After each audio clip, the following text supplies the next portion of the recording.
What is up, Utah Hockey Club fans? What a insane couple days. It is Saturday. I had Saturday night is all right for fighting stuck in my head all day, and apparently Saturday is all right for trading is the motto. This is probably one of the biggest days for obviously the Utah Hockey Club, but man, this was a big day if you go back for the Arizona Coyotes franchise. This is the Clean Hits crew. We are going to break down the two big trades that happened today. Obviously, the NHL draft has been going on the past two couple days, but that is an entire different topic. Today, we are strictly going to focus on the two trades that went down today. Just kind of talk about some general reactions and get this discussion going. We have a new face in here, Kenny, aka Rabbit, who is a longtime Coyotes fan that we all adore, and he will be joining kind of the Clean Hets crew to bring some more commentary to the group. So say what's up, Kenny. How you doing? It is scorching out today, by the way. Yeah, man. Brutal in Phoenix. Yeah, it's tough outside. But yeah, hey guys. Yeah, I've been a long time Coyotes fan for a long time. These guys have had to deal with me for quite a while online. So um got to meet both of them in person before this, which Yeah. was pretty rad. And I'm really excited to I as you probably have all heard, we're all pretty bummed about the Coyotes, but really, really excited about Utah. So I'm happy to be here. Yep, awesome. And Corey, how are you doing? Is it a lot cooler up there in our Canadian Yeah, north? not desert temperatures, but I mean, still summer here, right? So we got to Yeah, take advantage of the sunlight when we have it. yeah, But no, like new era in Utah with the club moving there, but also new era with where the rebuild stands now and bringing in a top defenseman today.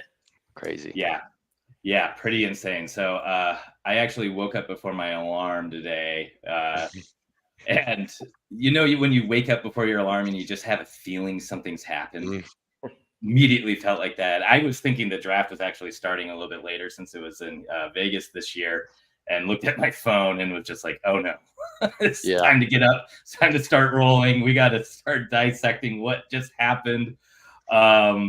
Mikhail Sergachev coming over to Utah. This is humongous. I mean, I think this is one of the biggest trades this franchise has made since the Winnipeg days. The Taylor Hall trade a couple years ago was kind of big, but obviously short lived. Kessel was kind of fun, but I don't know if it was a long term piece we were all thrilled about, per se. This one's a little different, though. Yeah. Hmm. Yep. It's funny you mentioned that, Brad. I had a same or a similar reaction this morning. I woke up and I heard my phone vibrating. I couldn't find it, and it was in my bed. My 14-month-old likes to grab my stuff and chuck it like Mhm. little Depot. But he threw it behind my bed, and I heard it going, vzz, vzz, vzz, and I'm like, oh man, something's happening right now. I worked late last night, so I was like, oh man, I'm missing something. And of course, I didn't wake up to the trades were announced back to back, right? And so I didn't wake Yeah. up to just one. I was like, oh my gosh, like what are we doing? Like the draft just started, so it's kind of nuts. But yeah, to your point, Sergachev's probably the biggest trade we've ever made. I was thinking back about that too. Hall was big. I thought the Galchenyuk trade was pretty significant at the time, but Yeah. obviously That's that good. didn't really That's a work good out. point. But no, this Yeah. was huge. Yeah. Big I mean, trade, and go ahead, yeah, Corey. just gonna say big trade, and biggest defenseman to play for this team since probably the early years of Oliver Ekman Larson, and then if you want to go back further, Teppo Newman in those days. But this is a major trade. He's only 26 years old. He's just had his 26th birthday a couple days ago. And he's less Yep. than 2 years older than JJ Moser, which I think is kind of lost in this trade as well. That is unreal. I didn't realize that. That's a great point. Yep. Moser made it through two NHL drafts without being drafted. So he was kind of a D plus 2 years by the time he got drafted. So Moser just turned 24 on June 6th, I believe. Sergachev just turned 26 on the 26th of June. And he was a 2016 ninth overall draft pick, if I remember correctly off the top of my head.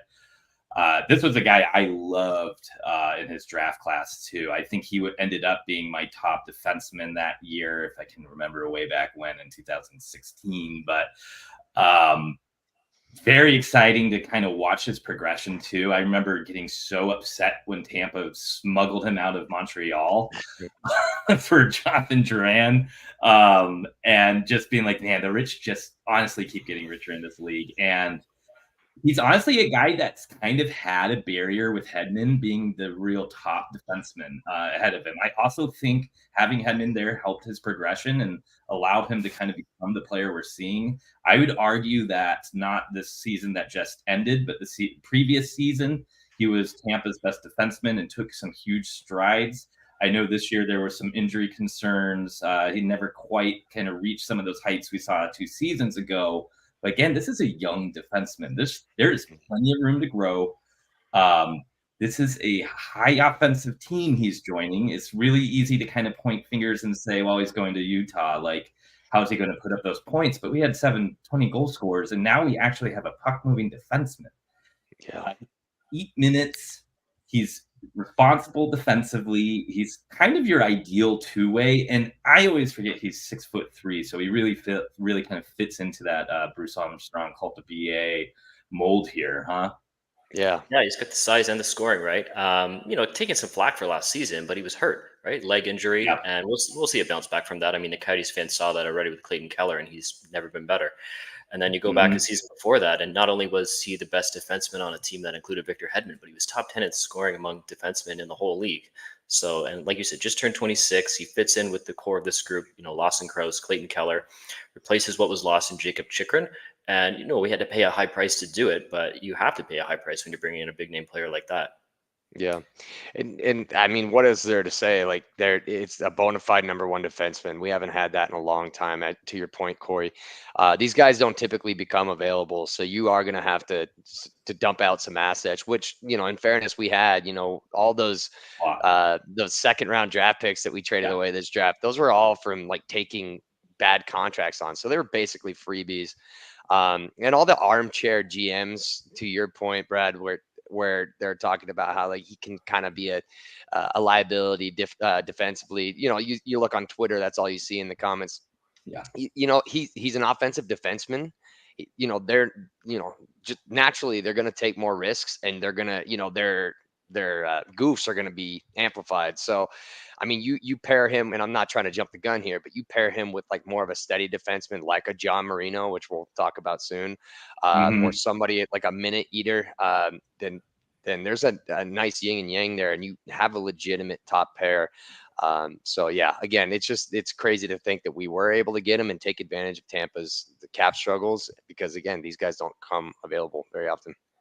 Totally. And this is a great comment. That leg injury was brutal, but it's kind of interesting to think that Keller kind of went through something similar. And now we got two guys who've really recovered from something pretty nasty and potentially are going to be able to raise that bar together. And, maybe they can commiserate on this. One other component here that I wanted to touch on too is the Russian factor here.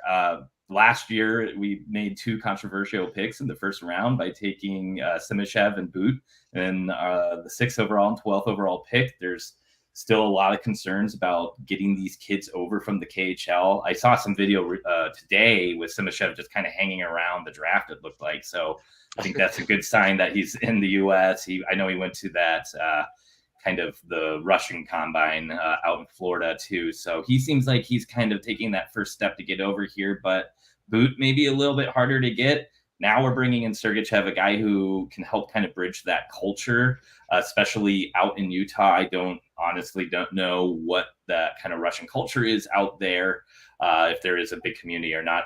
If anybody listening to this does know, I'd love to have some feedback on that. That'd be a great insight for us to know. But this is a guy that's going to really be able to help bring those kids over and help get them acclimated. You always hear about kids coming over and living with a player. This could be a really good option for some of those kids once they get here. And the guy's captain material, or at least an assistant captain material. This is a big leader for the room. So really excited about bringing this player in. But, we always have to talk about the poll if there's a push, right? So let's discuss those pieces that went out. We did trade former 11th overall draft pick Connor Geekie to Tampa. We also moved JJ Moser, who we just mentioned, who is a pretty excellent second pairing defenseman who's pretty young at 24. And then a second round pick, which will be for, let me just get that pulled up, the 2025 draft, which was Toronto's second round pick, and pick 199 this year, which probably isn't going to mean much, but that's like that little extra sprinkle that GMs always tend to like to kind of throw in there. So it was a fair price, I think. I think Tampa obviously is getting some nice assets here. You can't say that this is a steal by any means, or that this is just a strict win for Utah. So what are your guys' just kind of general reactions from what we had to give to get a player like this coming over? Yeah, if you look at a player like JJ Moser, right, kind of solid across the board. He can, second pair, he can play. I mean, he had to play first pair last year just because there was no other options. But Yeah. on a team with a little more depth, he's a second pair guy. He can play 18 to 20 minutes. He can play penalty kill. I mean, last year he kind of played the power play, but not really his forte. But the thing with JJ Moser is kind of nice across the board, but no real standout quality either, right? So, obviously an upgrade to go to Sergachev. The other thing with Moser too, and I don't think there was any concerns here about his contract, but he wasn't signed, right? He was still a restricted free agent. And now we get a guy who's signed through 2030. Bit of a sneaky play by Tampa to move him out before his no trade clause kicks in on Monday. But, Yeah. it's a pure upgrade right there on the left side. Yeah, I agree. And it's a nice bit of business by Julian Breezeball as well, because again, this is by no means a steal. I think Utah got the better player by far and away. But to Corey's point, Moser doesn't really do anything fantastic or incredible, but he is a quiet defenseman, and quiet defensemen in the NHL are valuable because that means that they're not making a lot of mistakes. They're doing their job. They're not jumping into the rush as they are. Moser did.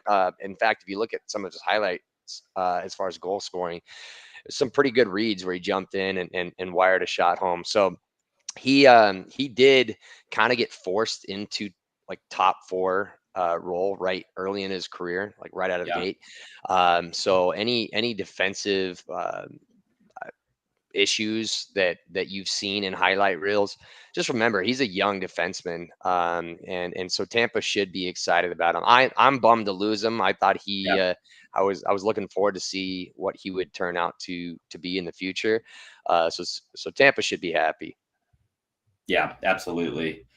And then Connor Geekie, this is kind of the big piece of this trade. I was actually surprised that Tampa wasn't looking for another roster player here. I mean, we have a gluttony of wingers at this point, especially since we took Tija Ginla at the 6th overall pick last night at the NHL draft. Also, quick shout out, Clean Hits merch. We got it out there. We had that nice viewing party last night, handed out some t-shirts, so be sure to check those out. But Connor Geekie was kind of our next best center prospect that we have with Logan Cooley. Logan Cooley obviously made the jump this year. Connor Geekie is a little bit more of a project. He's a big centerman, 6'3". He kind of made his AHL debut this year in the AHL playoffs, and maybe just a couple games right before that. Mm-hmm. But he's struggled with consistency, and we've seen this both when he was in his juniors. It seemed like he was taking it up a little bit once he got to the American Hockey League, but he also has had kind of adjustment periods each time he takes that next step. Obviously, the kind of potential there is a very big center who is maybe a top line, second line tweener type center who can play top line when there's injuries, but probably is a little bit best suited on that second line. I mean, you're very probably topping out ceiling would be a true 1C, but I don't know if he has the full skill set for that. But their floor gets a little bit unclear here. So is this guy going to have consistency issues? Is he ever going to be able to keep that motor going game after game, especially over the course of an 82 seasons, to really become that consistent 2C that a team can rely on? Or is he going to be a force around the net that helps with penalty kills and kind of levels off more as a 3C, 2C tweener? So I think there's still a lot to learn and a lot to see here. Obviously, he's going to a very good organization. That's probably going to be fantastic for his development. But I think there's still a lot of time to understand exactly what Tampa has here with Geeky. Any thoughts on Geeky? Well, I mean, that's always been the challenge with Connor Geeky, right? Is that consistency issue. If everything goes right long term, he's a Ryan Getzlaff type. But more of the floor is Coyote fans would be familiar with Marty Hanzo, who for years, put up 30, 40 points, was a presence down the middle. But you're hoping for a little bit more offensively especially when you're picking 11th overall, right? But consistency got a little bit better this year, splitting time between Wenatchee and Swift Current. And like you said, got a taste of the pros there at the end with 2 games in Tucson's playoffs. But, still, we don't really know where he is from a consistency standpoint, right? He's improved, but same time, you got to give to get with these deals. And if you kind of group him in with similar prospects, I mean, they're not really prospects at this point with Logan Cooley, Dylan Gunther, Josh Doan, they've all made the jump. But to make a deal like this, somebody's got to go. And that's kind of the piece where I think probably the team is most comfortable moving. Yeah. This deal doesn't happen if Tampa's asking for Doan or Gunther or Cooley. Right. Agreed. Yeah. And, I'd have to agree. Yeah. And I think, this may sound harsh, and I'm not trying to, because I was thrilled when we drafted Geeky in 2022. I think Brad and I may have chugged a beer right as it happened. Yeah, it was awesome. Yeah, we saw that we were trading up. A lot of us thought, that we had no idea where it was going, but I had a gut feeling just due to his size that it was going to be Geeky. And then when we drafted him, I was like, man, this is it. This is the to Corey's point, the more offensive Hansel. The big presence down the middle. I was pumped, but then, his development hasn't exploded since then. I was really hoping for more. So, if there is a prospect that I'd be willing to part way with in a deal like this, it would probably be Geeky. And another thing I think that, some of the fans online are looking at it is like, why would Arizona? I'm sorry, that's going to take some getting used to. Why would Utah? Why would Utah trade the former 11th overall pick? Well, you got to remember that a lot of teams had Geeky a lot lower on their boards. That Bill Armstrong has a common theme here. He loves the size, and so we traded up, I think, a couple draft picks to get to that 11th overall to make sure that we got our guy, because anywhere from 10 to 20 is a crapshoot. You never know where teams are going, as we saw last night. So I'm not saying that Tampa should not be excited. I think he does have a potential 1C on a lower end team. I would say his most realistic standpoint, if he reaches his ceiling, is probably a really, really good second line center. But my gut tells me that if he does develop and then he does become a regular in the NHL, he's more of a strong 3C that can probably, on a good year, put up 20 goals, 50 points. But maybe in that 40 to 50 point range. But you never know with these guys. We have to see how he develops. So I think Tampa's a good place for him to do that. Yeah, and like Kenny said there too, the price that was paid to get Geeky at 11. So they moved 3 picks to get Geeky at 11. They moved 2 more picks today to replace Moser with the Marino deal, and then the 2 picks in this trade. So definitely going all in. But this is, like I said earlier, this is the best defenseman to play for this team since the early years of OEL. Yeah, agreed. And speaking of Marino, we'll get to him in 1 second. But if you are not already following us, please follow us on Twitter/X at Clean Hits Hockey. Or subscribe to our Clean Hits Substack. We are releasing blog posts just about every single day. We're shooting for about 4 to 5 a week. We are going to be highlighting every player that Utah has drafted in the draft this year. And we will start breaking down these trades that we're talking about right now in a little bit more detail. Tons of great content there, and we're going to continue to put out more content throughout the offseason, including player profiles for everybody on the team. We also have a Discord. Shout out to the Discord, where it's extremely active. So if you're an Arizona Coyote fan that is going to continue following the team, or a Utah Hockey Club fan, this is a Discord with a great community, and again, very, very active. I think we had hundreds of posts yesterday during the draft. It was just fantastic to see, and it's really cool to have this community building and getting a lot more excitement around the team. So before I could even digest the Sergachev trade, somebody even in the Discord, I'm not going to say who, kind of mentioned that hang on to your butts, as Samuel L. Jackson famously said in Jurassic Park, because something else was coming. And minutes later, we found out it was New Jersey defenseman John Moreno. Now, this is a kind of prototypical shutdown defenseman. He is larger, but he's not necessarily kind of a mean guy that's going to throw a bunch of hits, block a bunch of shots. This is more of kind of that new agey shutdown defenseman with a little bit more ranginess to him. So he's going to kind of beat you by closing in gaps. He's going to use his stick to do a lot of the talking, strip pucks from you, make it hard for you to do what you want to do in the offensive zone.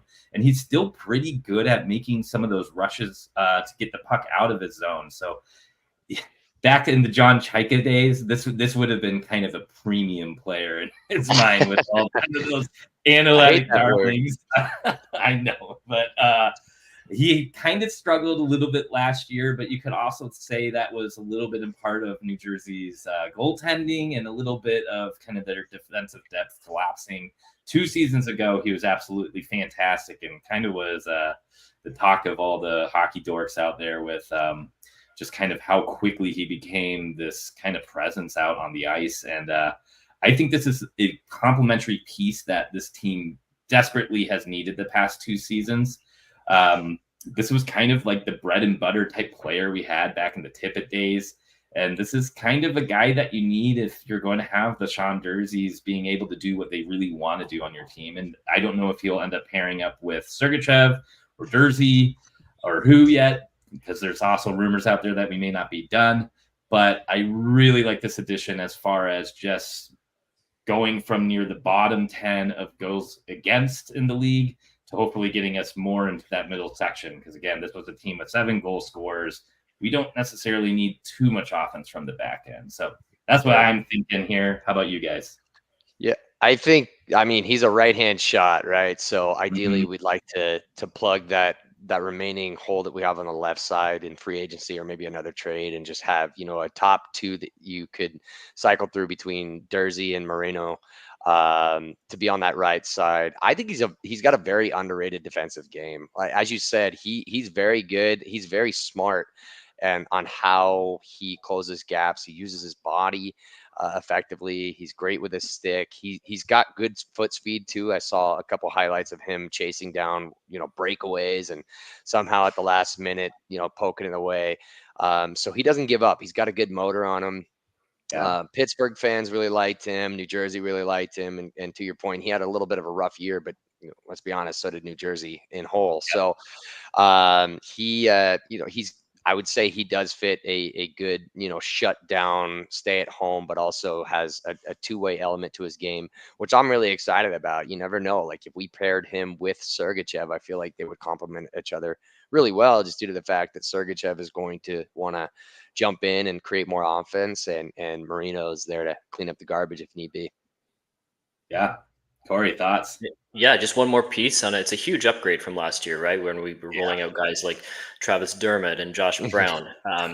Entered the weekend with only 1 defenseman under contract in Kesselring, and then in a matter of 5 minutes, VA adds a pair there. And I like Kenny's idea there too. You put him with Sergachev, and that can be your top. I mean, Sergachev is going to be here till at least 2030, but that can be your top pair for the next, 4 or 5 years. You put Durzi on the second pair where he's more fitting than he was last year playing the top role. And then it really helps you go into free agency now, right? Only need to plug 1 more hole in the top 4. If you go into July 1st and you got 3 spots open in your top 4, even if you have a lot of cap space, you're not in a really good position, right? Agents are going to be taking every dollar. And what happens if nobody signs? Then you have to go back to Josh Brown and, hey, do you want to do 1 more season in Utah? And as Arizona fans, I feel like we've been in that spot before with wingers and centers where it's like, nobody came over, so I guess we'll go for Stepniak again. We're going to Goodwill. Yeah. I think it's awesome. I agree. Like it's refreshing to know that we only have to go in there and make 1 significant signing or trade to round out that top 4, versus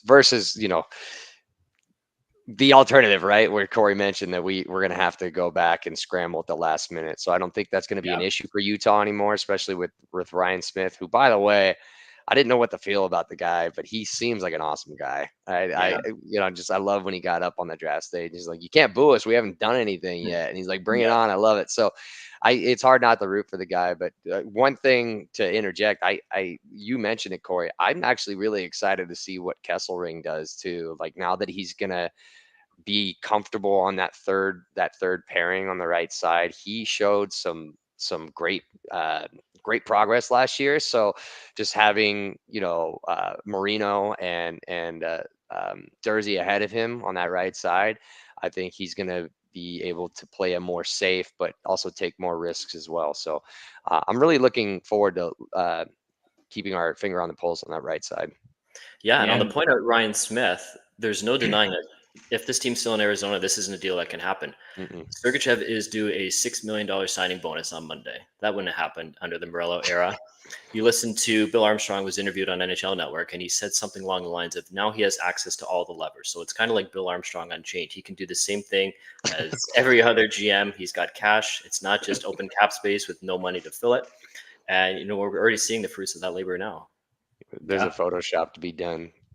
Bill Armstrong Unchained. That's great. Mm-hmm. I mean, he's already got the comparisons that he looks like Superman, right? So Yeah. second. Yeah. Well, so we did give up as the 49th overall pick this draft to New Jersey to get Moreno, and Edmonton's 2025 second round pick, which we did acquire from a cap dump in Cassian 2 drafts ago. Is that correct? Yes, that is correct. And now this kind of treasure chest of draft picks is quite a bit thinner. So we went from having, if I remember correctly, and I wrote an article about it, I believe it was 31 picks in the first 3 rounds over the course of this draft that just happened and the next 2 years.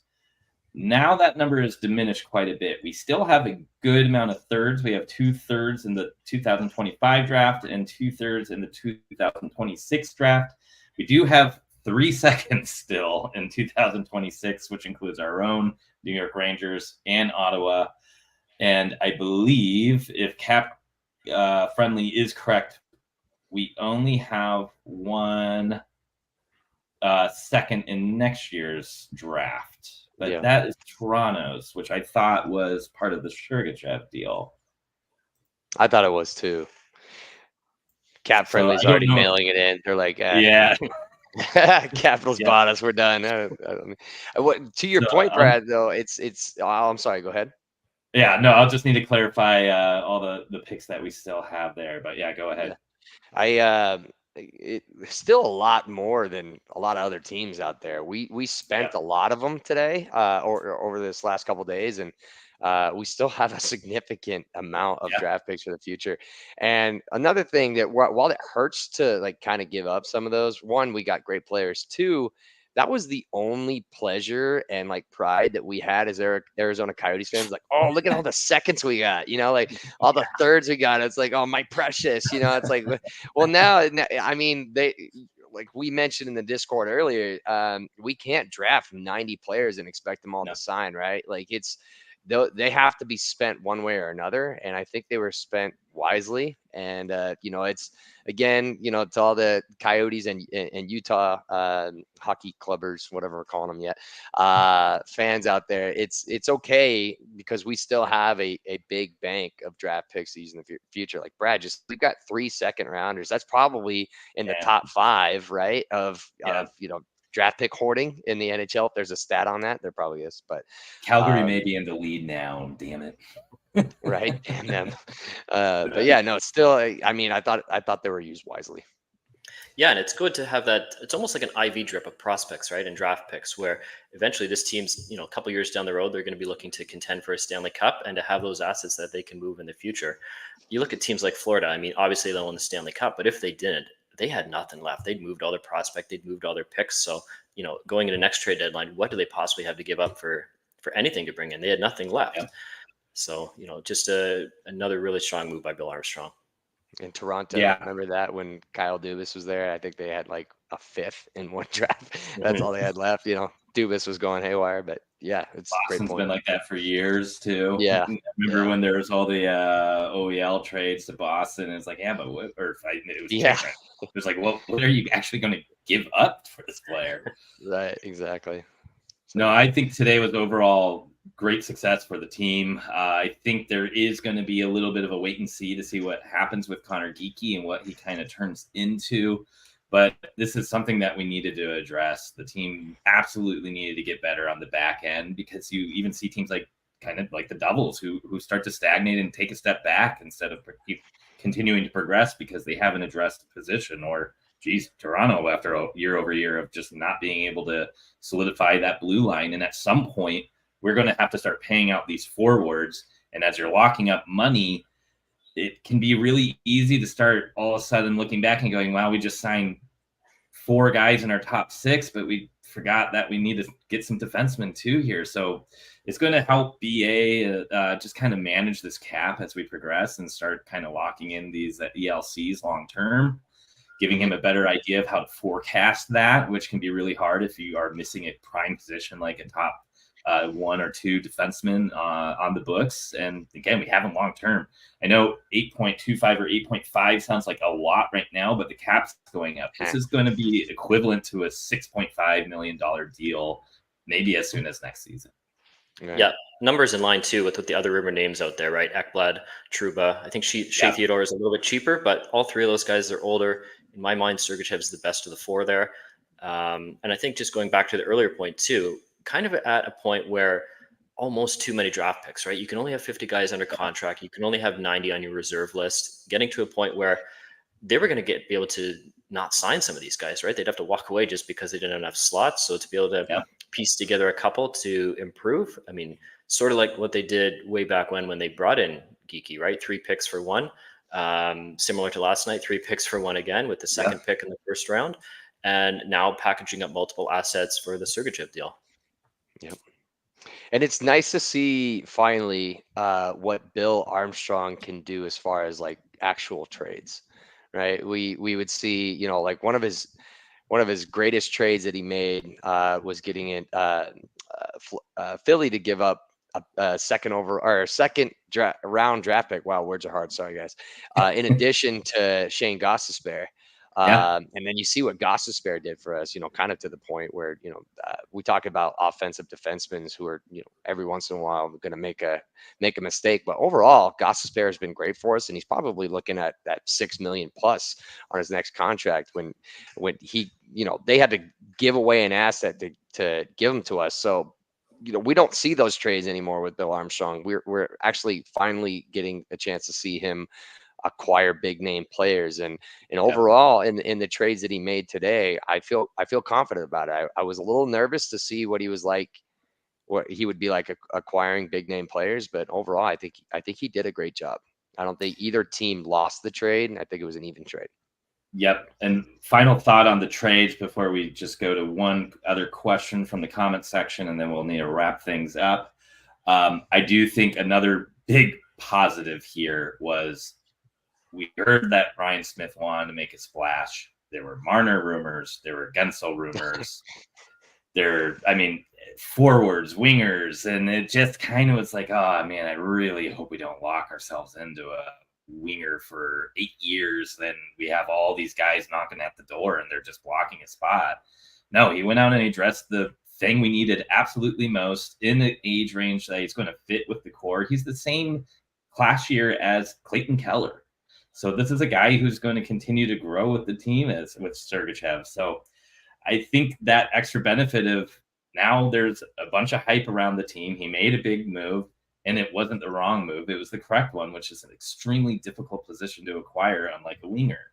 So I think, if anything, just him kind of being able to put a nice little bow on free agency and making that splash for ownership too looks really good.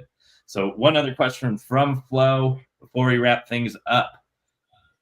Any predictions for filling in another left-hand defensive spot through free agency? Yeah. So the big names still are Montour is out there. OEL needs to get signed and is a lefty. I'm trying to think who else. I know Perry's out there. I think this has Sean Walker written all over it. I think if he was did Brad Freeze? Did we lose Brad? I'm good. Okay. Yeah, I looked at it. I was kind of looking at Cap Friendly. I was kind of looking at names that, you know, wouldn't be a, you know, like a league breaker, but also somebody that could come in and just nicely round out, maybe a minute muncher. I Yeah. think Sean Walker would be a good one. Um, I could see OEL, I guess, but I don't know. I just feel like, do you guys remember when it was like when we were trying to trade him and Yeah. how awkward it got? We were thinking about OEL for, to Vancouver for like Demko, which, man, can you imagine? But it was an OEL shut it down, and there was Yeah. a clear rift. So I don't see that. But yeah, kind of like on the level of Sean Walker is kind of what I'm thinking. I don't know. Maybe he surprises us again. Yeah, I think if they're going to bring back a former player at this point, it wouldn't be OEL, it'd be Shane Gostisbehere. But I think of, Sergachev now, he can be the scorer on the back end. We already have Dursey there too. So you're looking for more of that mix. The name I'm really curious about now is Nikita Zadorov, because it seems he might have overplayed his hand with Vancouver, right? They seem to have offered $25 million for 5 years, didn't sign that deal. Vancouver looks like they're going to walk away. There was rumors with Toronto. Now, Toronto's got the rights to Chris Tanev, so assuming they can get that done. Where's Zadorov going, right? And you think of a defenseman who plays Bill Armstrong hockey, and he just had an incredible playoffs with Vancouver, right? So if you can add him in to that left side with, you'd have, today's acquisitions, you'd have Zadorov, you'd have Sean Dursey, and that's a really solid top four. I think that's a great point. I completely forgot about Zadorov, and we definitely have the money to spend. And it's ironic that a state that only had a basketball team would be getting this massive hockey team too. So and Zadorov would just add to that. So that's a great point. Yeah, it would be quite a bit of money on the back end. It will start to kind of eat up some spots because I'm sure he's going to want term, and we'd have Sergachev, Zadorov kind of locked up for a while. I forget how long Moreno's contract is. 3 more seasons. 3 more seasons. Okay. It definitely would help bridge the gap when Simashev's ready, and some of these other defensemen we drafted, like Duda, feel a little bit more like projects, especially the guys that we picked up today in the second and third round. So that doesn't really bother me that much. Now, another name that we brought up on the first episode of the podcast was Brandon Dillon. And now that we have this depth, I kind of think Dillon could be a great little piece here to just kind of fill in and make us a little bit tougher and PK and just kind of be that role that maybe babysit Kesselring, like you mentioned. We also just kind of signed Velmacki for a little bit. So we have some depth here now. It's pretty exciting. And I think adding maybe more of a guy who will just be here for a couple of years. He's kind of near the end of his career maybe, and can kind of just hold down and really play that role that he's given, like Dillon could. Makes a lot more sense than it did 2 weeks ago when we were like, is Dillon one of the better names we could get? So the tables have shifted, tables have turned. This is a very different looking team than it was just at 7 a.m. Pacific this morning. So yeah, ironically enough, I did see a tweet from Sarah Valley after we acquired Moreno, is that they are actually hyper focusing on Pesce and Dillon. So okay. I don't know. I would love Dillon. I think you're 100% right. I think he's like a 33, 34-year-old guy. He's got some nastiness to him. He'd be a great mentor. So it's not out of the realm. I mean, you're going to see names flying around in the rumor mill, but I think that's a great name too. Excellent. Well, any other comments you guys want to bring up today? I think it was an exciting one, and it's probably something that we're going to have a lot of chatter about over the next week or so. I mean, I can't wait for training camp at this point. It's going to be to see what this team starts to look like. Again, Lindon. Oh, man. Awesome. Man, yeah. And we will be talking everything about the draft. We may even do another little emergency stream later tonight, so keep your eyes out on that. We'll make some announcements on Twitter and in the Discord. But yeah, if not, thank you for kind of tuning in. We will be kind of doing streams like this throughout the off season and obviously during the season. Make sure that you subscribe to our Substack, our YouTube channel, and definitely give us a follow on Twitter. We have our Discord link on the Twitter in our bio. Come join, come hang out. We want to continue to build this community because this is a very exciting team with loads of prospects and kind of a very forward-thinking management group as in terms of having a really defined way that they are selecting players. And I know I want to see this through and see how special of a team that this organization can make. And we're here for the ride. Yeah. All right, guys. Thank anything you guys else? for having me today. No, yeah, I appreciate you guys having me. All right. Have a good one, everybody. We'll catch you maybe a little bit later tonight and definitely on Monday.